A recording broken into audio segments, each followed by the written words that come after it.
Good evening, vinyl community. It's Steve with you again, with more of his recent finds. Hope I find you all well. That you've had a good week so far. It's Wednesday. It's the 12th of October. Time is flying by so quickly. Somebody said it's 10 weeks to Christmas. So we'll sit back and relax and I'll go through with my recent vinyl finds. Now, one artist I haven't got a lot of, hardly any, had no vinyl tour pieces at all, was Jimi Hendrix, and that's been rectified. First up, this is it's the Cry of Love. This is the first promotion album released after Hendrix's death. This came out in 1971. Now, on here, pretty much almost like a complete rider. You've got Easy Rider on here. You've got Angel, which Rod Stewart had a hit single with. I think sort of like continuation of the direction he was going until he died. Features Buddy Cox and Mitch Mitchell as the band. By the way, I think I'm pleased I got this. Certainly worth having. This is released on Track Records. There's quite an original copy there. So yeah, I enjoyed that album. The next album of Hendrix I picked up was, this is the original motion soundtrack from Rainbow Bridge. Now this is on Reprise, and this came out, I'm looking at it, 1971, I think. And this is a bit of an odds and sods album, I believe. Looking at the record,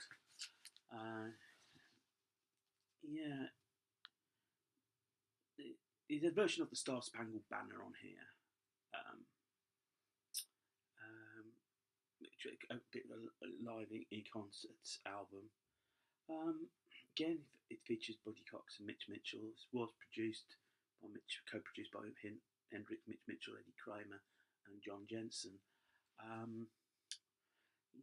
The problem was with Hendrix after he died, there were a lot of albums suddenly came out. He released more dead than he did in his lifetime. A lot of outtakes came up, concerts, whatever.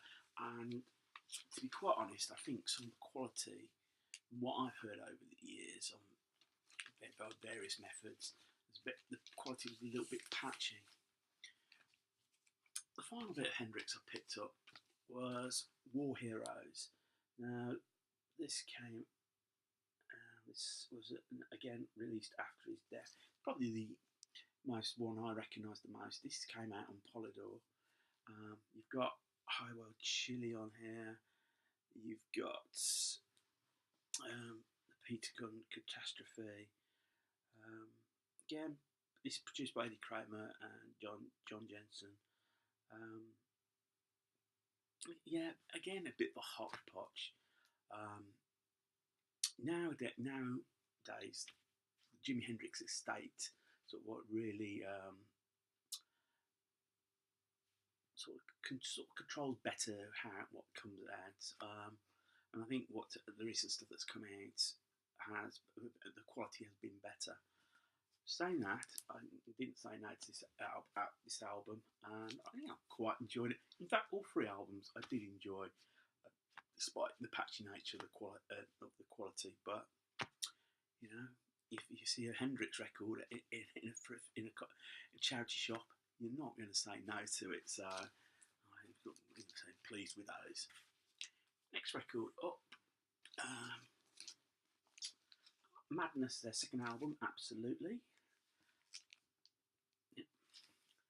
I remember my sister used to own the cassette to this, and Madness, whatever you can say about him, I think the word I would use to associate him is fun. I think you always had fun with listening to Madness. Standout tracks on this Baggy Trousers and Embarrassment, and then you got the Return of the Lost Palmer 7, um, Take It or Leave It. It's great pop songs here. Um, Videos always made them as well. I think you always got that sense of humour with Madness, and you just went along with it. Um, they're still going. They played Glastonbury this year. Got a new album coming out very shortly, and they're doing touring towards the end of the year. So it's worth checking out. Sadly, I won't be, but I think you will have a good time with them. It's a cracking album.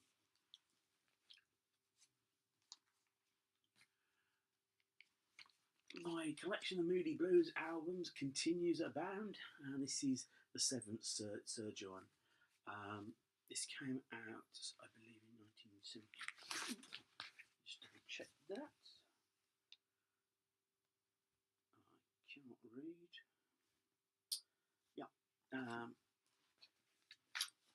This best known track on here, I'm just a singer in a rock and roll band, and Isn't Life Strange? I've recently picked up a lot of Moody Blues. I enjoy listening to them. It's probably one of my discoveries of this year. Yes, the albums did come across cheaply, but that's nothing wrong with that. And an underrated band. And I remember coming home from Alice Cooper concert 30 years ago, and I speak to this guy, and he asked how the concert was. And he said, "Yeah, great." I thought he said, "Great." He said, "Yeah, I'm going to see the Moody Blues a couple of days time," and I just pulled my face, thinking, "Is it all what nights in white satin?" Nothing wrong with that track. I have you know. I said, "No, some really far out stuff," and it's took me a while to actually find that, and I have enjoyed listening to it. So much so, I've picked up the greatest hits. This is the Moody Blues. This double album. It's got all this stuff up to 73. Question, Nights in White Satin. The version that was on the Days of the Future Past album. You've got Ride My Seesaw, Eyes of a Child, Isn't Life Strange, which I've mentioned, Simple Game, which the Four Tops covered, much to Justin Hayward's delight. Tuesday Afternoon, which is probably actually my favourite Moody Blues single. So if you haven't got any albums and you want to start out, I think this the Moody Blues is a good start, a pick-up point, and then you can gradually feel your way in from there.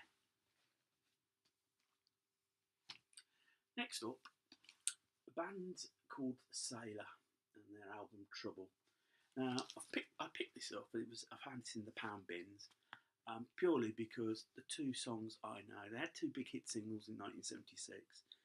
Glass of Champagne, which reached number 2, and Girls, Girls, Girls, which was another top 5 hit. Sailor, I think, was originally started out as a bit of a proggy band, but in the end, it took the coins, so to speak, to become a pop band. A few pop hit singles, and it served them well for that time. Sort of disappeared a bit after that album.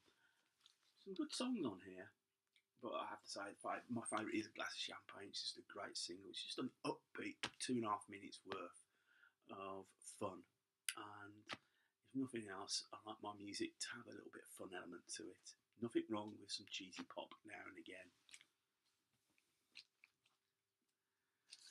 Next up is Squeeze Singles. I might show this in a previous video, and the copy I brought, I was warned when I brought it, it was a bit scratched. In fact, it was unplayable, and is probably well, I haven't thrown it. I haven't thrown it because I don't think that it deserves that. It just skipped a whole way through. I managed to find this again for £1, and this was in much better condition, and I'm so glad I've got it. I mentioned how good Squeeze were when I had the video showing Squeeze debut album, and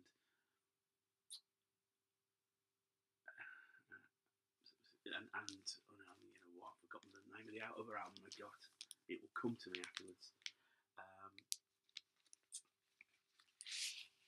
Where it is, East Side Story. That's it. I knew I'd get it in the end. And probably a better singles band than they were an album band. But I enjoy this. This is an album that I used to play a lot when I had it on cassette. So I look forward to keep playing that. I've seen this album come up a few times. Wings London Town. It's been cited by a couple as their favourite Paul McCartney solo album. I did enjoy this. I hadn't listened to it before. I knew With a Little Luck, that's probably the obvious single, and Girlfriend through Michael Jackson covering the song. So I was quite surprised how good the album was. I enjoyed it. My copy is apparently a factory sample, not for sale. I don't know if that means anything. I picked it up for a couple of quid, so I don't possibly not. Record itself seemed good, didn't it? I mean, it came out in '78, so I think McCartney was following up really from the success of Mulligan Tyre, which at that point became the biggest selling single in the UK. He surpassed "She Loves You," which was quite amazing. It sold over 2 million singles. At this point, the band was just a trio, and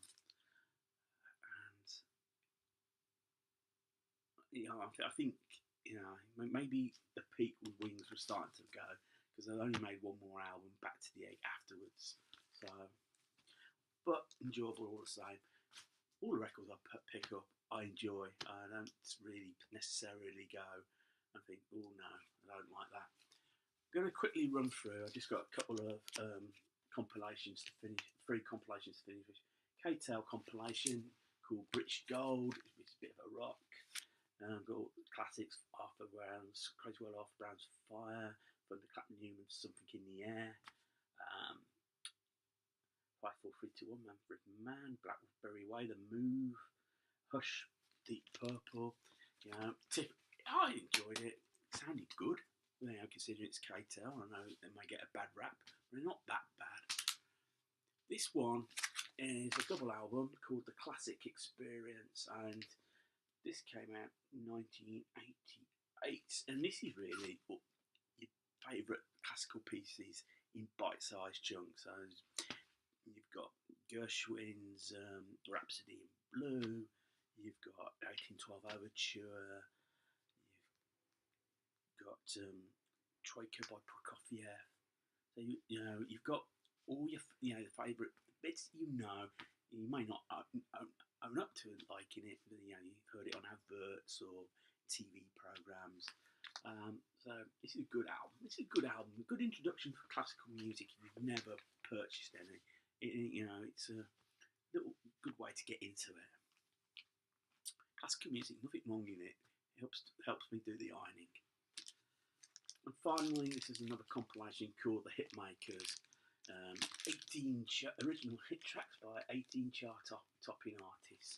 And this is not a bad album. Again, I picked this up for about 50p. And what we've got Genesis, Turn It On Again, Roxy Music, oh yeah, Sultans of Swing, Dire Straits. You've also got Whatever You Want, Status Quo, Games Without Frontiers, Peter Gabriel, Someone's Looking at You, Boomtown Rats, TNCC, Good, Morning Judge, amongst others. Yeah, on the Polystar label, so I think it was an amalgamation of everything on Polygram at the time. Yeah, I enjoyed it. Good way of getting rid of half hour. So, vinyl community, that ends another video. So I hope you enjoy it. I hope you get a chance to check out some of the choices, some of the selections yourself. So I'll leave it there for now. So until the next video, take care, keep smiling, and keep enjoying that music.